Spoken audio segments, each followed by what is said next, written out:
అది చింతలపల్లి అనే గ్రామం. మంగకు బాగా కులపిచ్చి.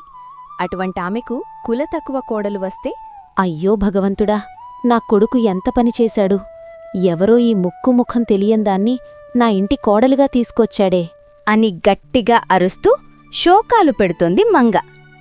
అప్పుడు గోపాలరావు వచ్చి, మంగా, చూడు ఇంటి ముందు ఏంటిది, అందరూ సినిమా చూసినట్టు చూస్తున్నారు, లోపలికి వెళ్ళి మాట్లాడుకుందాం పదా. అలా అందర్నీ గమనించిన మంగ ఇంట్లోకి వెళ్తుంది. గోపాలరావు కొడుకు కోడల్ని కూడా ఇంట్లోకి రమ్మంటాడు. అరే సురేష్, నేను నీకెంత తక్కువ చేశానురా? ఇది ఎవరు? దీని కులం ఏంటి, గోత్రం ఏంటి? అమ్మా, నన్ను క్షమించు. ఈ అమ్మాయి చాందిని మా ఆఫీస్లోనే పనిచేస్తుంది. కాని ఎవ్వరూ లేరు. అమ్మ కూడా ఈ మధ్య చనిపోయింది. చాలా ముంచమ్మాయి, కాని మన కొలస్తురాలు కాదు. అందుకే నువ్వు ఈ పెళ్లికి ఒప్పుకోవని ఇలా చేశాను. మంగ కొద్దిసేపు ఆలోచించి, ఓ అవునా, సురేష్ నాకు ఒక్క మాటైనా ముందెందుకు చెప్పలేదు? అలా ఒక్క క్షణం మిమ్మల్ని చూడగానే ఆవేశపడ్డాను.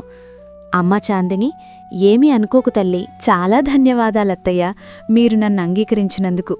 నేను ముందు నుండి సురేష్కి చెప్పాను మిమ్మల్ని ఒప్పించే పెళ్లి చేసుకుందామని అని మంగ అనగానే గోపాలరావు సురేష్కి ఏమీ అర్థం కాదు. ఆ రోజు సాయంత్రం స్వప్న మంగ తాయారు దగ్గరికి వెళ్ళి, అత్తా, నువ్వు చేసిన పని నాకేమీ నచ్చలేదు.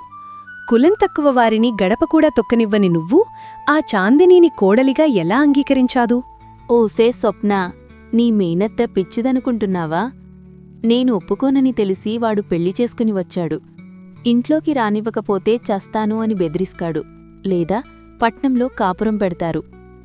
అదే నేను ఒప్పుకున్నట్టు నటించి దాన్ని బయటికి నెట్టేస్తాను. అబ్బా, నీ పథతం చాలా బాగుంది. అలా అత్తకోడళ్ళు మాట్లాడుకుంటారు. చాందిని, చూసావా, ఎలాగైనా నిన్ను ఇంట్లో అడుగు పెట్టిస్తానని చెప్పిన మాట నిజం చేసుకున్నాను.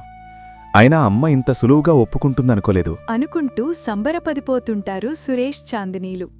చాందిని ఇంటి పనులు అన్నీ చేస్తుంది, కాని మంగకు అది ఏమాత్రం నచ్చదు. అలా కొద్ది రోజులు గడుస్తాయి. సురేష్ పట్టణంలో ఉద్యోగానికి వెళ్ళాడు. ఒకరోజు చాందిని వంట చేస్తూ ఉండగా మంగతాయారు అక్కడికి వెళ్ళి, చాందిని, నువ్వు వంట చెయ్యొద్దు. మా ఇంట్లో వంట చేసే పనిమనిషి కూడా మా కులస్తురాలే. నాకు తక్కువ కులం వారి వంట తినబుద్ధి అవ్వదు చాందిని అని మంగ అనగానే చాందిని మనసు గాయపడుతుంది. అలా ఒకరోజు తాయారు స్నేహితులు వస్తారు. అప్పుడు చాందిని టీ తీసుకువెళ్లగా మంగ, ఎవరి అమ్మాయి అని అడగ్గా మంగ, ఆ అది ఈ అమ్మాయా?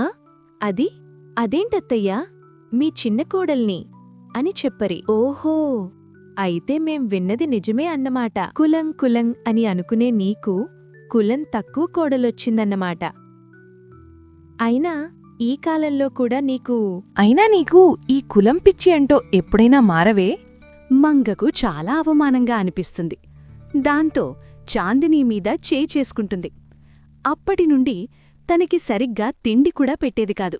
అలా ఒకరోజు మంగ కళ్ళ తిరిగి కింద పడిపోతుంది. హాస్పిటల్కి తీసుకువెళ్లగా, అమ్మా, ఈమెకు కిడ్నీలు పాడయ్యాయి. 2 రోజుల్లోగా ఆపరేషన్ చెయ్యాలి, లేకపోతే ప్రాణానికే ప్రమాదం అని చెప్పగా సురేష్ గోపాలం అంతటా ప్రయత్నిస్తారు. కాని దాతలు ఎవ్వరూ దొరకకపోవడంలో బాధగా కూర్చుని ఉండగా, మామయ్యా, నేను అత్తయ్యకి నా కిడ్నీ ఇవ్వాలి అని అనుకుంటున్నాను. డాక్టర్ కూడా సరిపోతుందని చెప్పాడు. అలా చాందిని తన అత్తకు కిడ్నీ ఇస్తుంది. చూడవే, ఇప్పుడు నువ్వు కులం తక్కువ అని అసహ్యపడిన నీ చిన్న కోడలు నిన్ను కాపాడింది. కులం, మతం ఇవన్నీ మనం మనుషులు పెట్టుకున్నవి.